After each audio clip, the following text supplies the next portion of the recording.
Shalom, welcome to Yeshiva Pirkei Shoshanim in association with Nativ. My name is Davon Mays.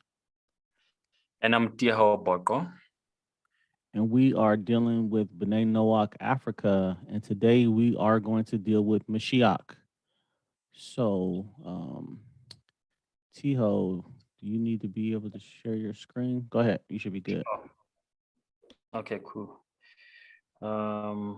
Share.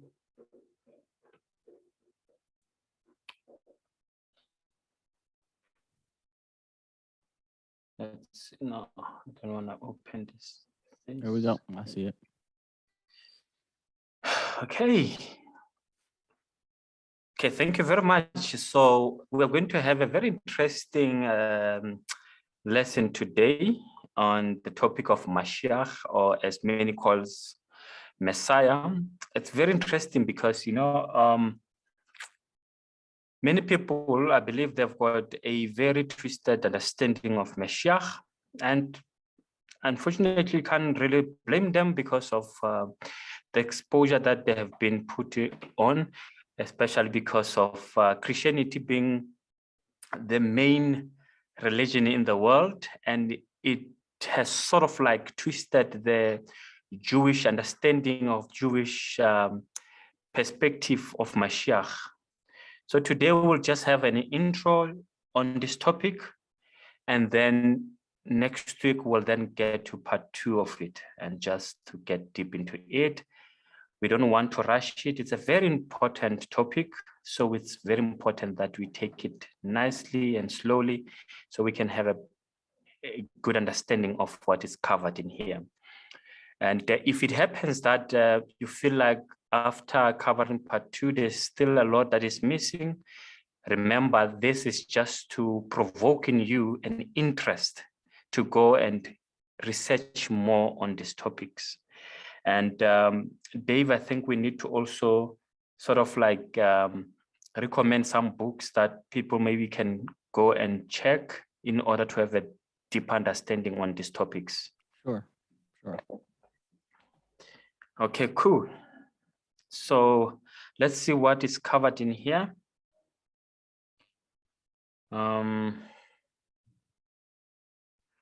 Okay.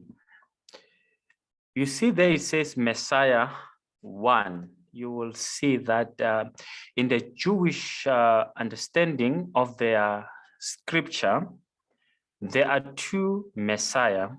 There's Messiah, there's Moshiach ben Yosef and Moshiach ben David. So many times when people talk about Messiah, they are actually referring to Moshiach ben David.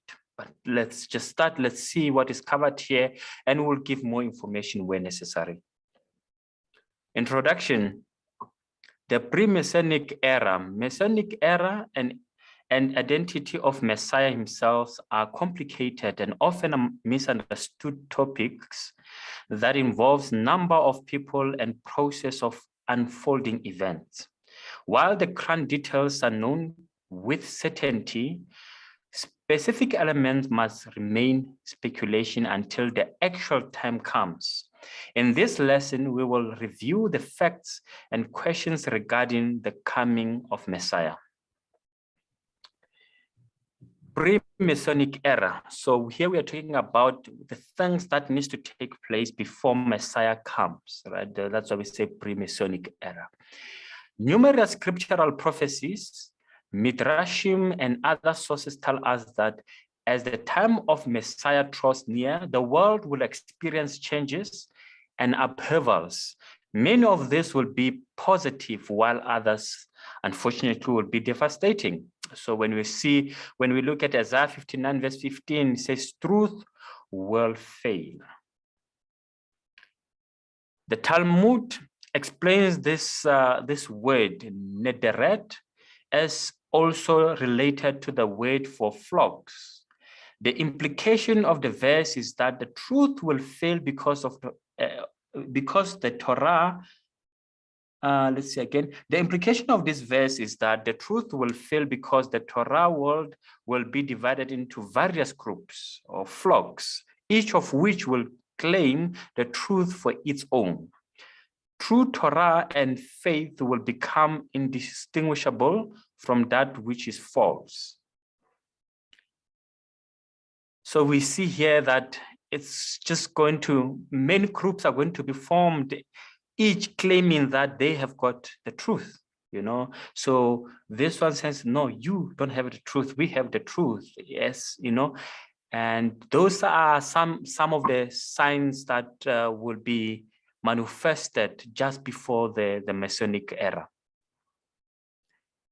And it will be very difficult to distinguish between the truth of the Torah and the false teachings. So one has to apply himself or herself fully in order to be able to separate between the false and the truth.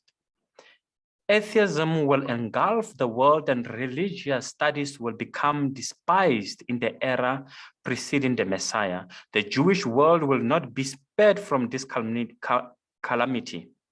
Many Jews will abandon the Torah and their faith as well. However, the wise will recognize that this torrent of disbelief is a test and that they must remain firm in their faith. This is interpretation of the verse. Let's see there. The verse is Daniel chapter 12, verse 15, that says, many shall purify themselves, make themselves white and be refined, but the wicked shall do wickedly, and none of the wicked shall understand, but they that are wise shall understand. The wise shall understand. Yes, Dave? Just real quick, touching on when you talked about how the Torah will be divided up into flocks and everybody will claim to have the truth for themselves. There's a verse in Proverbs that says, when there is no revelation, happy is he who keeps the law. So even though we don't have a prophet, we don't have like that direct authority to Hashem, like, you know, the people had back in ancient times. Sure. If you keep the law, if you know your Torah, like David says, when you have your Torah, when you know exactly what to do, when you have a righteous rabbi, if you have questions, like in Deuteronomy 17, it says, if you can't make sense of something, you go to the priest or the judges in those days.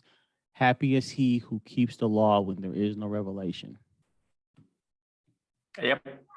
Thank you very much. So let me repeat the verse again. Many shall purify themselves, make themselves white, be refined, but the wicked shall do wickedly, and none of the wicked shall understand, but they that are wise shall understand. So the wicked don't have understanding. They look at these ones that eventually have understanding of what's happening, and they laugh at them. I'm like, you are crazy. Why would you live your life like that? Do you think there's God? You know, and that's why on top it says, it says here, where is that? Atheism will engulf the world. Is that where he's going? Yes. It says atheism will engulf the world, and religious studies will become despised in the era preceding Messiah. So they'll look at you and say, you're wasting your time. You could be, you know, studying something beneficial to you and the world at that time. But because they lack understanding, this is nonsense to them. There are many who are far from Torah and the truth, however, who will see what is happening and realize it's important. Oh, and okay, who will see what is happening and realize its import. They will return to God, yet they will suffer ridicule for abandoning the norms of secular culture. This is the meaning of the verse, Isaiah 59, verse 15. He who departs from evil will be considered a fool. So I think that's what we're talking about now, that they will ridicule you. They will think something is not right in here. So social and national upheaval decline. This decline in religious unity will be partially the result of general global decline in values, morals, and important social institutions, because change will advance so rapidly, parents and children will experience the world on radically different terms. As a result, there will be no respect for the elderly or the one's parents. Governments will become godless and economies will fail. And I think we are starting to see this kind of things in the world now. It says this will all be accompanied by sudden increase in the world population. And this will be time of tremendous strain. Midrash states, 1/3 of the world's suffering will come in the generation before the Messiah. Did you know that? Like, I read this, I was like, wow.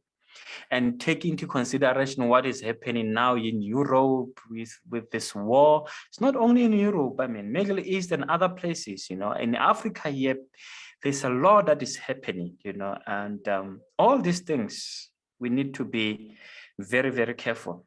It's coming from every direction. Yes. Yes. According to some recent authorities, there will be an explosion of secular and scientific knowledge before the coming of Moshiach. This is understood from passage in Zohar. In the 600th year of the 6th millennium, the supernal gates of wisdom and the lower wellsprings of wisdom will open. This will prepare the world to enter the 7th millennium, just as the man prepares for the Sabbath before sunset. I should have taken my classes. This writing here, it's a little bit difficult for me to read. Yeah. Yeah. Okay. So let's continue. Let's continue with this interesting topic. This prophecy establishes Hebrew year 560. So I think 5,600. Sorry, 5,600. 1,839, 1,840. So I think this was written in 2017, right? What year is it now in the Jewish calendar? So you will have to do some little bit more calculations, but I think, this was written in 2017, so we might have to add 5 more years on this. As the state of the new era in the human knowledge. Oh, okay, no, let's read again. This prophecy established the Hebrew year 5,600, 1839, 1840 as the start of the new era in the human knowledge. Though we cannot tie this Zohar to any specific event in that year, it does not correspond to the onset of the scientific revolution and modern technological era. Okay, I see now. We don't have to.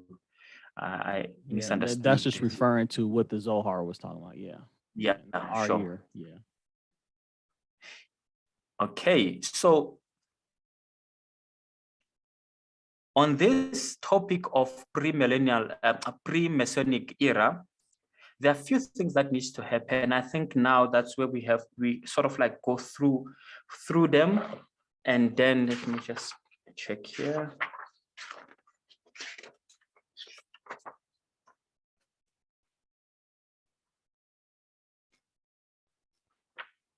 Okay, cool. Okay, we will actually go deep into each part, all the things that needs to happen before Moshiach ben David actually comes. But let's just continue here. The ingathering of exiles.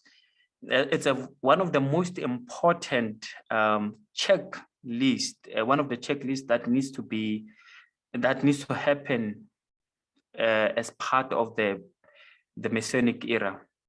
So it says here, he will gather the dispersed of Israel.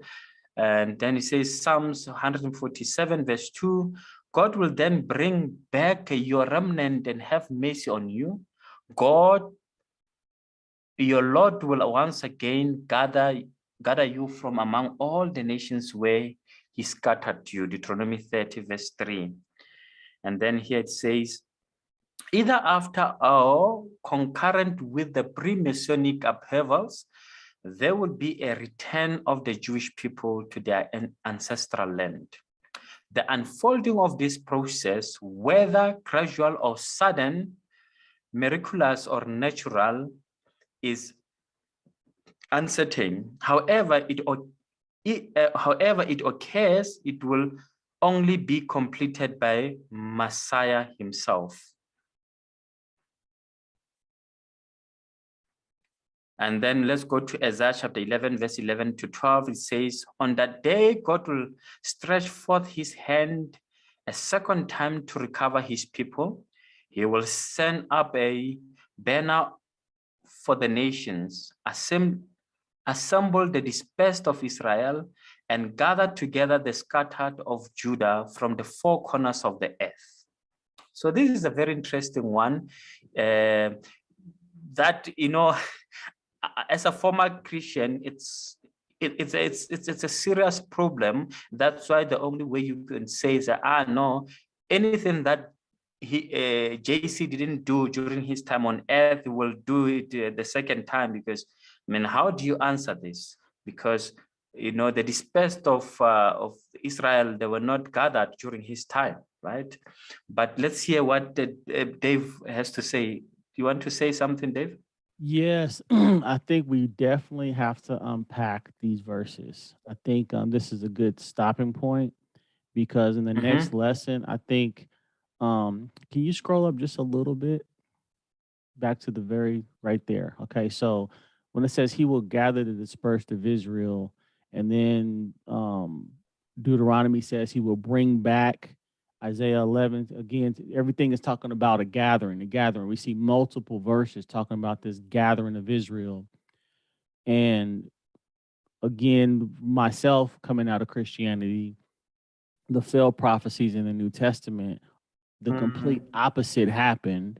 Israel was kicked out of the land. They went into captivity. The temple was destroyed.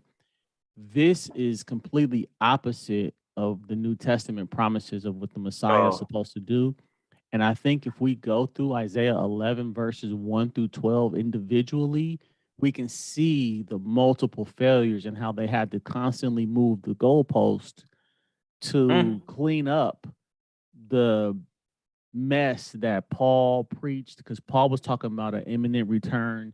Jesus spoke of an imminent return. None of these things took place. Paul even goes so far as to say in 1 Corinthians chapter 7, don't even, act like you're married if you have a wife, because they was expecting this immediate return.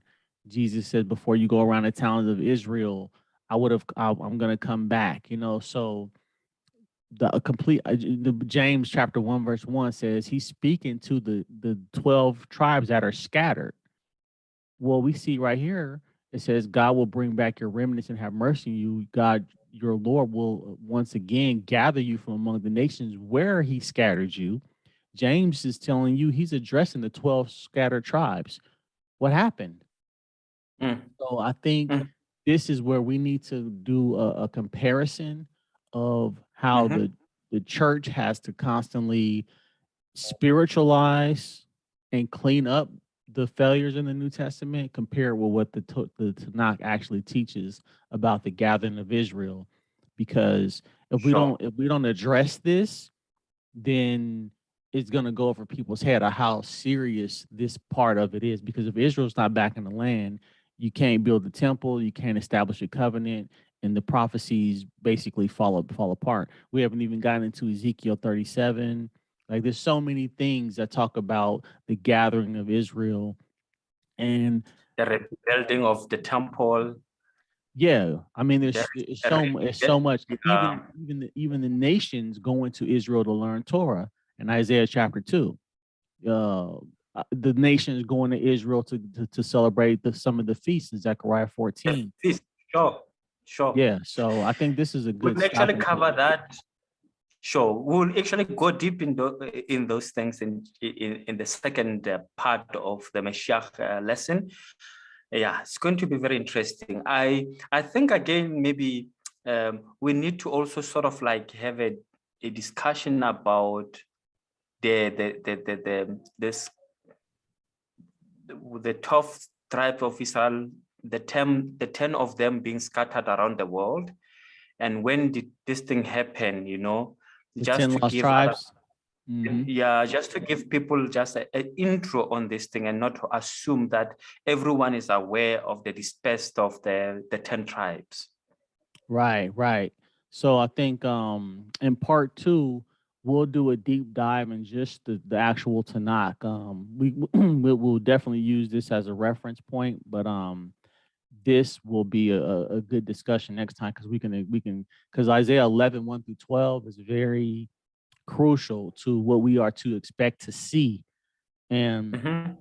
it's real easy to spiritualize things. And what's interesting is it says in the book of Luke that the kingdom comes without observation. Because the Pharisees was asking Jesus, when are we going to see this kingdom? He said, well, it's within you, right? But the Tanakh doesn't tell Mm, you that. We're physically mm, going to see a different world. We're physically going to see sure. the Messiah sitting on the throne of David. We're physically going to see peace in the world. It's not something to your own interpretation in your mind, how you're going to see it yourself, and this person is going to see it differently. No, this is going to be a physical change in the world. The knowledge of God will be around the whole world. It's going to be a different world. So, yeah, we definitely have to do a Yeah, deep dive on this. And sure. yeah, so we can stop there, and we will see you guys next week, and we'll continue. Thank you very much. All right, shalom.